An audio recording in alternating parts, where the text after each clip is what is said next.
Al-Fatihah.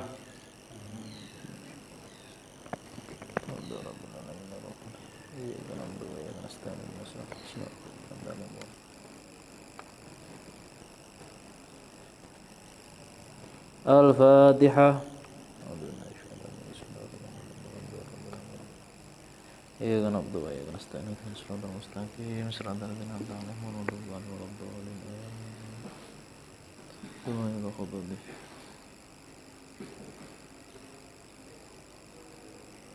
Al-Fatihah. Ya kan Abdul ya kan astagfirullah siratal mustaqim siratal ladzina an'amta 'alaihim waladdallin. Amin. Bismillahirrahmanirrahim. Kita lanjutkan kajian kita tentang tauhid Jawan. Pada malam kali ini kita akan membahas tentang mukhalafatul lil hawadisi. Ya, perlu diketahui bahasanya mukhalafatuhu lil hawadisi atau sifat Allah yang nomor 6. Nah, ini sifat Allah yang nomor 6 adalah mukhalafatuhu lil hawadisi. Mukhalafat, apa artinya mukhalafah? Mukhalafah itu berbeda. Jadinya di sini mukhalafatahu itu artinya perbedaannya lil hawadisi. Hawadis itu apa? Sesuatu yang baru. Artinya gini, penjelasannya adalah mukhalafatuhu lil hawadisi. Mukhalafatuhu lil hawadisi, bukan mukhalafatul lil hawadisi, tapi mukhalafatuhu lil hawadisi.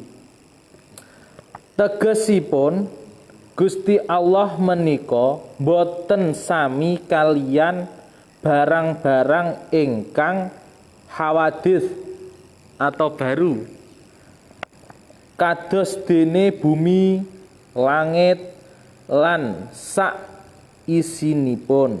Dening dalilipun inggih menika saumpami pangeran menika sami kalian barang hawadis, tentu pangeran menika persipatanipun sifat kudus anyar. Baik, dari sini saya jelaskan dulu. Artinya di sini Allah itu berbeda ya, berbeda dengan apa-apa yang telah diciptakannya. Apa-apa yang telah diciptakannya itu apa saja? Ya seperti bumi, langit, ya kan? Terus alam semesta ini dan seisinya, manusia dan lain sebagainya. Lah, untuk dalilnya supaya kita meyakini, benar-benar meyakini, logikanya seperti ini. Ya. Kalau misalkan kemarin kan kita sudah membahas kidam ya, kidam dan bakok, ya, kidam dan bakok. Kalau bakok itu apa artinya? Kekal. Lah kidam apa? Terdahulu artinya yang mendahului. Jadi kalau misalkan Allah itu sama dengan bumi atau matahari, ya, atau mungkin manusia kita ini dan lain sebagainya, di sini berarti Allah itu sama dengan ciptaannya. Kalau Allah itu sama dengan ciptaannya, berarti di sini bertentangan dengan sifat Allah yang nomor apa? Yang pertama, nomor yang kedua, yang apa? Kidam, kan gitu. Ini bertentangan sekali. Masa pendahulu kok malah sama. Maka dari itu, kalau Allah itu sama dengan yang seisinya ini, maka Allah itu termasuk hal yang baru. Makanya di dalam sifat ini mukhalafatuhu lil hawadisi ini artinya bahwasanya menafikan Allah itu, atau Allah tidak pernah sama dengan apa yang telah diciptakan. Intinya kalau Allah itu sama berarti Allah itu termasuk hal yang baru. Akan tetapi karena Allah itu tidak pernah sama, maka memang Allah adalah yang lama atau zat yang paling lama. Itu intinya seperti itu. Nah, dari sini ya, dari sini ini bisa kita bisa kita membedakan di mana antara kita ya dengan orang-orang selain Islam. Mungkin mereka memiliki memiliki Tuhan ya. Memiliki Tuhan yang yang memiliki zat seperti halnya matahari, mungkin ada yang memiliki dewa-dewanya itu. Nah, di sini ini sangat bertentangan dengan hal ini. Kalau kita itu meyakini Allah itu ya yang menciptakan kita, ya itu, yang menciptakan kita. Karena Allah yang menciptakan kita, maka kita meyakini Allah itu berbeda dengan selain kita. Berbeda sekali, bukan tidak ada yang sama dengan apa yang diciptakan Allah itu, nggak ada yang sama gitu. Meskipun itu jengkal pun nggak ada yang sama. Meskipun sedikit itu nggak ada yang sama. Gitu. Kalau mereka itu meyakini bahwasanya Tuhan mereka itu mungkin ada Tuhan matahari dan lain sebagainya, lah ini yang paling konyol sekali dan di sini nih, kan gitu ya. Dewa matahari, matahari kok ketok dingin moto kan gitu, ya kan? Lu lucu. Matahari Tuhane lak meneh misalkan awan engko apa jenenge iki eneng muncul. Oh, Tuhan iki eneng iki. Lak bengi lho, Tuhan turu iki nyanti parane. Turu mesti Tuhan. Kan lucu sekali. Maksud Tuhan turu, Tuhan istirahat. Kan konyol sekali ya kan. Untuk dalil apa itu namanya? Dalil syar'inya atau dalil Qur'annya, laisa kamitslihi syai'un, itu di dalam surat Asy-Syura ayat 11 yang artinya ora ono perkara kang madani Allah, artinya tidak ada perkara suatu apapun yang sama dengan Allah. Lah ketika kamu nanti kok suatu saat ditanya kamu nanti ngajar atau punya anak dan sebagainya, kok ditanya sama anak-anak kalian, lah Tuhan itu katanya ada kan itu. Lah lalu Tuhan itu seperti apa kan itu? Kamu menjelaskannya jangan Tuhan itu seperti ini, jangan. Kamu menjawabnya, kita balik logikanya dulu. Kamu tahu bumi, ya, tahu dunia ini, apa yang kamu lihat yang ada di dunia ini, apa yang pernah kamu rasakan, misalkan ada hantu dan lain sebagainya kan itu. Yang pernah kamu lihat di sini, ya, itu adalah tidak pernah sama dengan adanya Allah. Kamu harus menjawabnya seperti itu. Ada bumi, ada langit, ada bintang-bintang, ada hewan-hewan, ada tumbuhan, terus ada semuanya yang ada di dunia ini tidak pernah sama dengan adanya Allah. Itu kamu jawab seperti itu. Kalau misalkan lagi ada anak lagi yang bertanya, lalu katanya Allah itu dekat, tapi nggak pernah melihat, nah, gitu ya.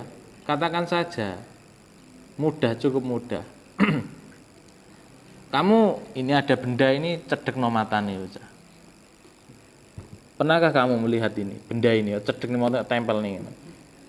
Bisa melihat enggak? Tidak pernah. Itu aja yang dekatnya dengan mata kamu itu enggak pernah bisa kamu lihat. Apalagi Allah itu, ya, keberadaannya itu lebih dekat daripada urat nadi kita. Awake dhewe karo urat nadine awake dhewe luwih dekat ya kan? Apalagi Allah lebih dekat daripada itu. Berarti Allah tidak akan bisa bisa kita lihat dengan mata kepala kan itu. Akan tetapi Allah bisa kita rasakan atau bisa kita lihat dengan mata hati. Selama mata hati kita masih bersih dan suci, karena Allah itu maha suci. Itu mukhalafatul lil hawa. Sekarang qiyamuhu li nafsihi, tegesipun Gusti Allah menika jumeneng piyambak, boten betahaken dhateng sanesipun. Dene sanesipun temtu mbetahaken gantung pangeran. Dene dalilipun inggih menika saumpami pangeran menika boten persipatan sifat qiyamuhu binafsihi tentu lajeng boten betahaken ingkang maujud daken menawi mekaten lajeng persipatan sifat hudus. Ini pokoknya sifatnya hudus terus. Artinya gini, qiyamuhu binafsihi itu artinya adalah berdiri sendiri, atau Allah itu tidak membutuhkan apapun, tidak membutuhkan cagak. Yaudah, Allah itu wis anu sendiri, berdiri sendiri, tidak pernah bergantung siapapun Allah itu. Ya, Allah itu tidak pernah bergantung siapapun. Akan tetapi kalau bumi, langit dan sebagainya semuanya ada di muka bumi ini masih memiliki ketergantungan. Mungkin ya bumi ini biar bisa menumbuhkan tumbuhan masih bergantung dengan hujan, ya kan? Hujan masih bergantung dengan uap air laut, ya kan? Air laut itu masih untuk meneteskan hujan masih bergantung kepada siapa? Sinar matahari, ya toh. Bahkan tumbuhan ini, ya kan? Bahkan tumbuhan ini masih bergantung dengan apa? Dengan tanah. Lah untuk subur tadi, terus gitu muter terus. Kalau Gusti Allah itu memiliki sifat yang seperti itu, berarti Allah itu bukan Tuhan. Masa Tuhan masih bergantung kepada sesuatu kan gitu, ya kan? Makanya di sini Allah memiliki sifat yang namanya qiyamuhu binafsihi. Gusti Allah tidak pernah bergantung dengan siapapun. Lah Zainal isih bergantung. Bener bapak aneh karo wong liya itu. Tapi kalau di sini Allah tidak pernah bergantung kepada siapapun. Ini harus kita camkan. Karena Allah adalah satu-satunya zat yang tidak pernah bergantung kepada siapapun, maka lebih baik kita itu bergantung kepada Allah Subhanahu wa taala. Dados dalilnya?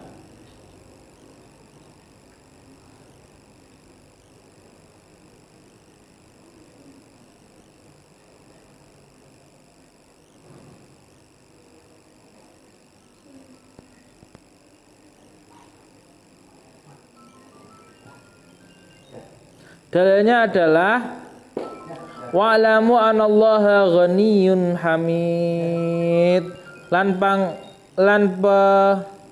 Lan weruwa sira kabeh sak temene Allah iku zat kang semugih lan pinuji.